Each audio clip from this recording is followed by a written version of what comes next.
তো good morning সবাইকে। আজকে এখান থেকে দেখো কি সুন্দর লাগছে বৌদিকে। আজকে এখান থেকে যাচ্ছি সামসেগাঁও, তাই তো? সাংসেগাঁও। তো যাওয়ার আগে কয়েকটা স্পট দেখব, তো চলো তোমাদের সাথে শেয়ার করব সব কিছু। তার আগে ব্রেকফাস্টটা করে নেবো এখানে, দিয়ে তারপর আমরা এখান থেকে সানসেগাঁও হ্যাঁ ওইখানে হ্যাঁ ওটার উদ্দেশ্যে বেরিয়ে পড়বো। তারপর পথে আরও অনেক স্পট দেখবো, তোমাদের সাথে শেয়ার করব। দেখতে থাকো ভিডিওটা। লুচি তরকারি দিয়ে জমিয়ে ব্রেকফাস্ট সারার পরে আমরা বেরিয়ে পড়লাম। আর পথে যেতে যেতে আমরা বেশ কিছু সাইট সিন দেখেছিলাম। তো চলো তোমরাও আস্তে আস্তে আমাদের সাথে এই রাস্তার জার্নিটা উপভোগ করো, আর আমাদের যে সাইট সিনগুলো আমরা ঘুরেছিলাম সেগুলো তোমাদেরকে দেখাই।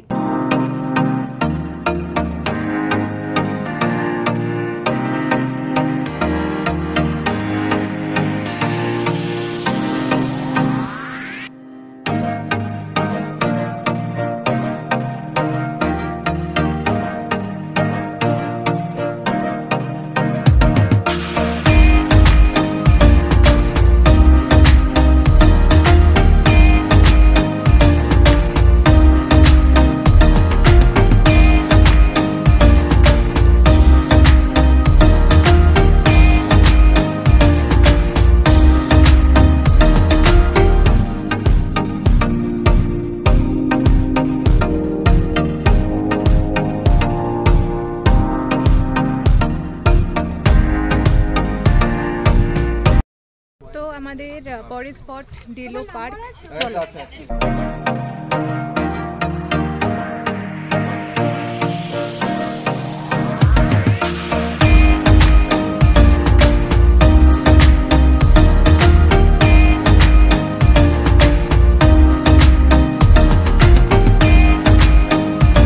2015 সালে আমি প্রথম এসেছিলাম ডেলোতে।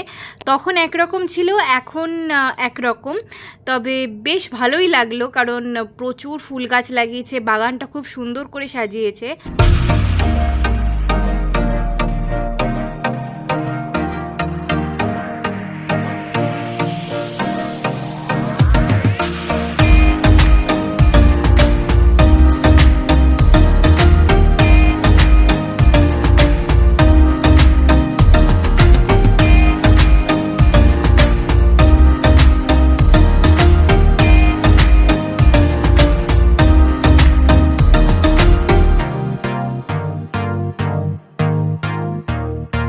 বৌদির বহুদিনের ইচ্ছা ছিল জানো তো প্যারাগ্লাইডিং করবে, কিন্তু এর আগে পাহাড়ে এলেও প্যারাগ্লাইডিং করার সুযোগ সেভাবেও সামনে আসেনি। তো এই ট্রিপটা যাওয়ার আগে আমি বৌদিকে বলেছিলাম যে ডেলো পার্কে প্যারাগ্লাইডিং হয়, তো ব্যাস ও তো খুব খুশি, বললে আমি তাহলে গিয়ে প্যারাগ্লাইডিং করব। তো তোমরা দেখতেই পেলে বন্ডে ওকে দিয়ে সাইন করানো হলো, আর তারপর আমাদেরকে একদম পাহাড়ের টপে নিয়ে যাওয়া হয়েছিল, যেখান থেকে প্যারাগ্লাইডিংটা শুরু হবে। 15 থেকে 20 মিনিটের মতো প্যারাগ্লাইডিং করতে খরচা পড়েছিল 3000 টাকা, আর গোপ্রো ক্যামেরা যেটা হাতে দেবে তার জন্য 500 টাকা লেগেছিল। তো চলো এবার আস্তে আস্তে তোমরা বাকি দেখতে থাকো।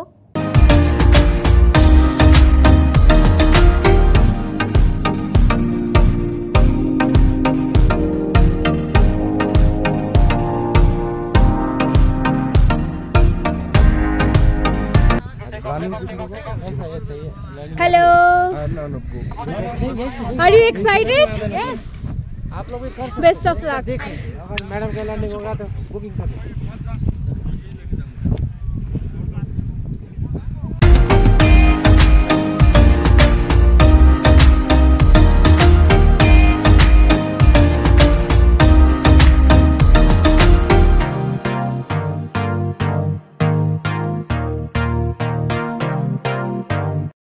ওকে বলো এবার কিরকম লাগলো? জাস্ট ওয়াও লেগেছে। আমার অনেক দিনের ইচ্ছা ছিল, একদম পুরো দার্জিলিংটাকেই মনে হলো দেখে ফেললাম।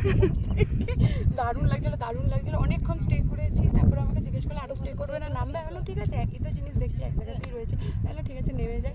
দিয়ে আলটিমেটলি নেমে গেলাম। দারুণ লেগেছে। নামার সময়টা জাস্ট ওয়াও লেগেছে, মনে হচ্ছিল যেন আমরা উড়ে যাচ্ছি। আর এই যে এখানে আমাকে জিপটা দিয়ে দিয়েছে, এই জিপটা থেকে আমি এখন ভিডিওটা নিয়ে নেবো। ভিডিওটা একটা ছোট্ট ক্লিপ আমি আপনাদের সাথে। অনেক দিনের স্বপ্ন ছিল, প্রচন্ড অনেক দিনের স্বপ্ন ছিল, হয়ে গেল। একটা বাকেট লিস্ট কমপ্লিট। ওকে তো তোমরা দেখতেই পেলে বৌদি কতটা খুশি, ওর একটা স্বপ্ন পূরণ হয়ে গেল।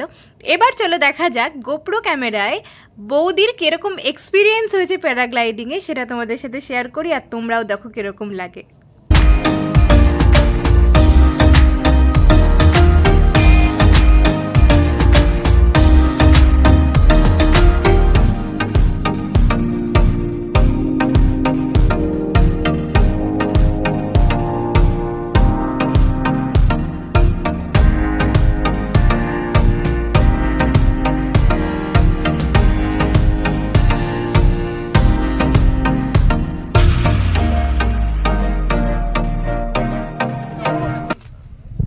ঘুরে আসি। তো আমাদের নেক্সট স্পট হচ্ছে সায়েন্স সিটি। ওই যে ডাইনোসর, হ্যাঁ ডাইনোসর সামনে দেখাচ্ছি, আর এটা ঠিক ডেলোর পাশে। চলো।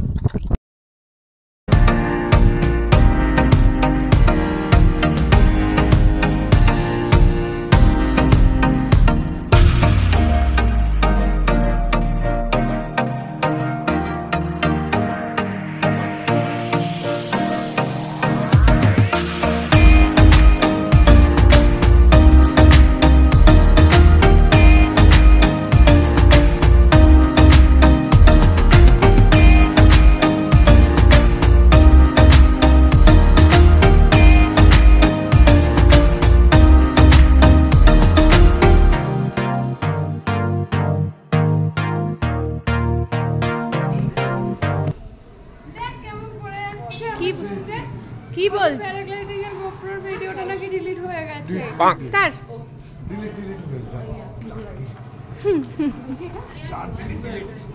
এই দেখো ভিডিও দেখেছো? ও এত উঁচুতে দেখো দেখো দেখো দেখো। হ্যাঁ পুরো ভিডিওটা পরে দেখাবো, পুরো ভিডিও পরে।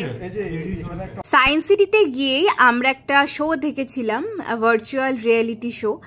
তো ফার্স্টেই ওটাই গিয়ে দেখেছিলাম, তো টিকিট কেটে নিয়ে এবার আমরা যাচ্ছি শোটা দেখতে। ভেতরে আমাদের বসিয়ে প্রত্যেকের চোখে ভিআর মেশিন দেওয়া হয়েছিল, আর একটা কম্পিউটার থেকেই অপারেট করা হচ্ছিল, মানে শোটা দেখানো হচ্ছিল।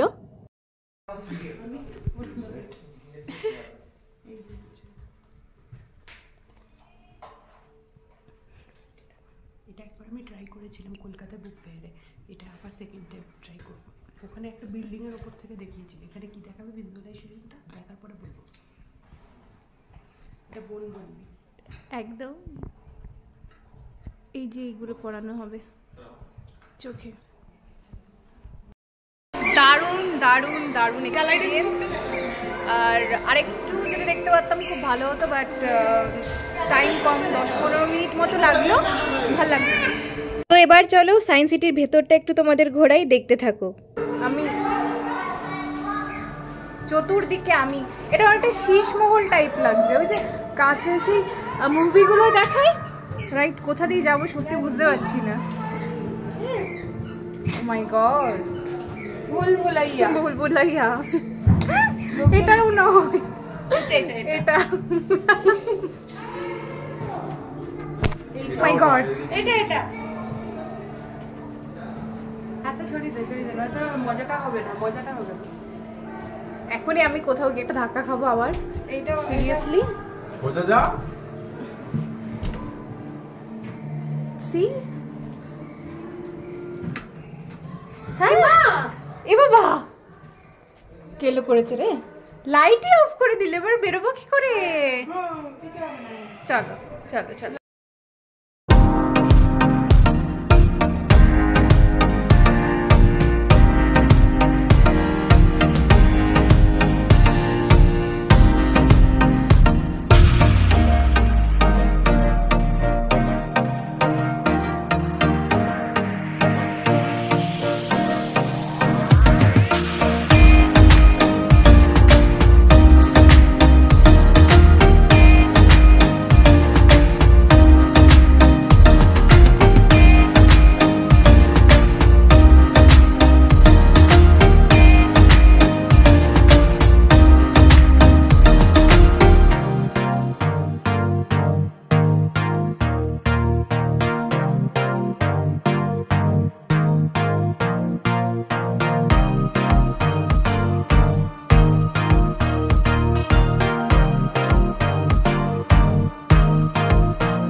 এই যে এটা শ্যাডোটা রয়ে গেছে, বুঝতে পারা যাচ্ছে না কিন্তু জানি না, অন্ধকার তো।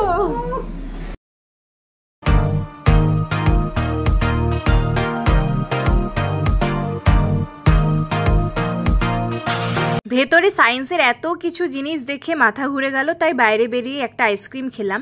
পথে যেতে যেতে পড়লো বুদ্ধ পার্ক। ব্যাস আমরা পৌঁছে গেছি সাংসেগাঁওতে। আমাদের হোমস্টের নাম ছিল সাংডোমা হোমস্টে। তো চলো তোমরা এবার আমাদের হোমস্টেটা দেখতে থাকো।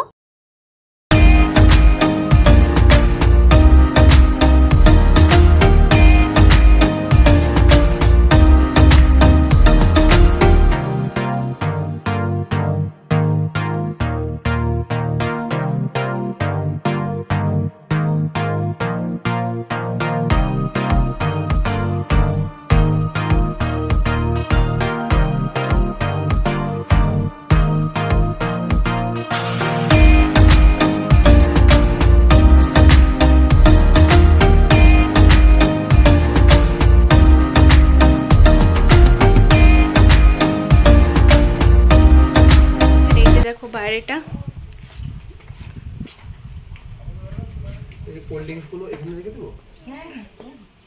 খুব সুন্দর বসার জায়গা। আমরা বসবো এসে পরে। হ্যাঁ, এই যে পাহাড়।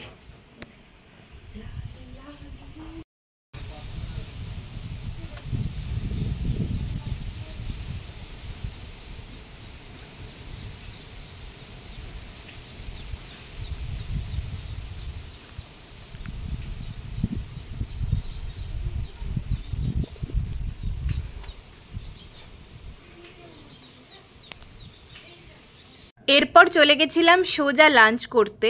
খুব খিদে পেয়ে গেছিলো। লাঞ্চে ছিল ভাত, ডাল, একটা আলু ভাজা মতো, তারপর একটা সবজি ছিল, পনির ছিল আর স্যালাড ছিল। খেয়ে দিয়ে নিয়ে আমরা একটু রেস্ট নিয়ে বেরিয়ে পড়েছিলাম একটা জায়গায় যাব বলে।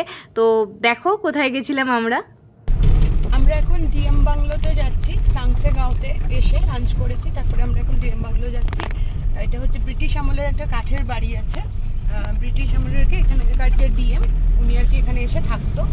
ওটা ওই বাড়িটাই দেখতে যাচ্ছি।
পাহাড়ি রাস্তায় হাঁটতে আমাদের বরাবরই ভীষণ ভালো লাগে। আগের ভিডিওতেও তোমরা দেখেছো আমি আর বৌদি হাঁটছিলাম। তো কিছুটা মানে ফেরার সময় আর কি ওই ডিএম বাংলো থেকে কিছুটা আসার পরে আমাদের হোমস্টে ঠিক আগে দাদাটাকে বললাম আমাদের একটু নামিয়ে দাও, আমরা হেঁটে হেঁটেই হোমস্টে পর্যন্ত যাব।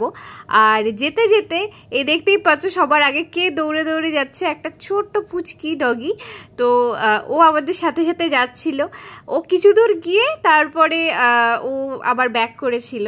ওর আর কি লোক্যালিটি যতটা ও তত দূর গিয়েই আমাদের এগিয়ে দিয়েছিল, আমাদের সাথে সাথেই হাঁটছিল। তো চলো এবার আস্তে আস্তে তোমরা দেখতে থাকো ভিডিওটা।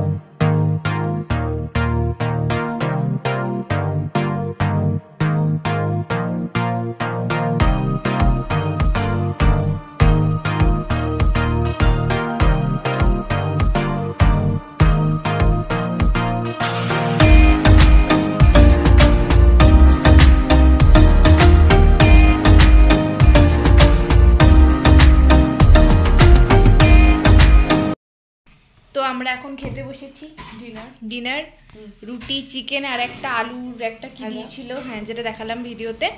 তো আমি তো রুটির সাথে যে কোনো একটাই তরকারি খাই, হয়ে যায় তাতেই হয়ে যায়, আমার লাগে না হতো। তো সেই জন্য আলুটা উঠিয়ে দিলাম খাবো না বলে। হ্যাঁ সেটাই দাও। তো আজকের ব্লগ এখানেই এন্ড, আবার পরের পার্টটা আসছে পরে। চলো গুড নাইট। আর জানিও কিন্তু কিরকম লাগলো ভিডিওটা। ওকে টাটা।